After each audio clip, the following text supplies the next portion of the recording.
Hi hello welcome you all to എക്കണോമെട്രിക്ക.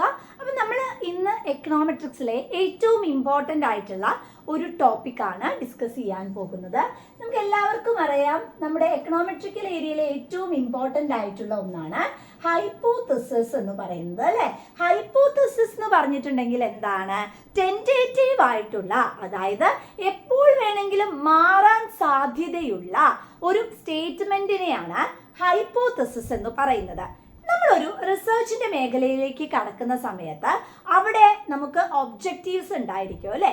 ഈ ഒബ്ജക്റ്റീവ്സിനെ എങ്ങനെയാണ് നമ്മൾ പോസ്റ്റുലേറ്റ് ചെയ്യേണ്ടത്, അതുപോലെ തന്നെ ഈ ഒബ്ജക്റ്റീവ്സ് നമ്മൾ എങ്ങനെയാണ് രൂപകൽപ്പന ചെയ്ത് നമ്മുടെ സ്റ്റഡി മുന്നോട്ട് പോകുന്നത് എന്നുള്ളതെല്ലാം ഗവേൺ ചെയ്യുന്നത് ഈ ഹൈപ്പോതെസിസുകളുടെ സഹായത്തോടു കൂടിയാണ്. അപ്പൊ അതാണ് ചുരുക്കി പറഞ്ഞാൽ നമ്മുടെ ഹൈപ്പോതെസിസ് എന്ന് പറയുന്നത്, അല്ലെ? ഹൈപ്പോതെസിസ് എന്ന് പറഞ്ഞിട്ടുണ്ടെങ്കിൽ എന്താണ്?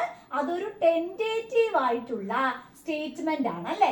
എന്താണ്? ജനറൽ ടേംസിൽ ഒരിക്കലും നമ്മൾ ഹൈപ്പോതെസിസുകളെ റെപ്രസെന്റ് ചെയ്യാനായി പാടില്ല. ടെൻറ്റേറ്റീവ് ആയിട്ടുള്ള സ്റ്റേറ്റ്മെന്റുകളെയാണ് നമ്മൾ എന്തായി പറയുന്നത്?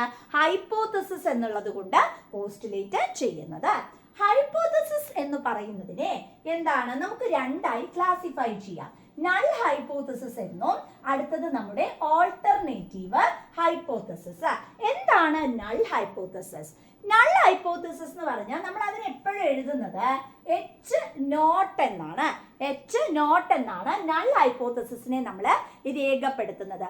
ഒരു വ്യക്തി തങ്ങളുടെ റിസർച്ച് ആക്ടിവിറ്റിയിലേക്ക് എൻ്റർ ചെയ്യുന്ന സമയത്ത് ആദ്യമായി പറയുന്നതും പരാമർശിക്കുന്നതും എന്തിനെ കുറിച്ചായിരിക്കും?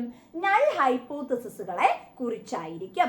അതിനെ പോസ്റ്റുലേറ്റ് ചെയ്യുന്നത് എച്ച് നോട്ട് എന്ന് പറഞ്ഞിട്ടാണ്. അപ്പം നൾ ഹൈപ്പോതെസിസ് എപ്പോഴും നമ്മൾ എഴുതുന്നത് ഒരു നെഗറ്റീവ് ഫോമിലായിരിക്കും.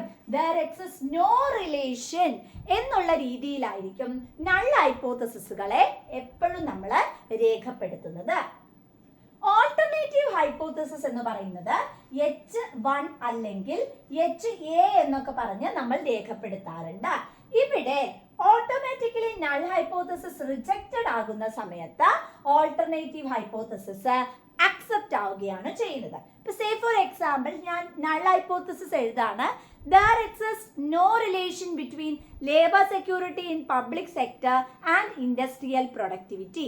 പബ്ലിക് സെക്ടറിലെ ഇൻഡസ്ട്രിയൽ പ്രൊഡക്ടിവിറ്റിയും ലേബർ സെക്യൂരിറ്റിയും തമ്മിൽ ബന്ധമില്ല എന്ന് ഞാനൊരു ഹൈപ്പോതെസിസ് എഴുതുക.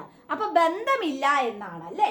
അങ്ങനെ ബന്ധമില്ല എന്നാണെങ്കിൽ അത് നള്ളാണ്.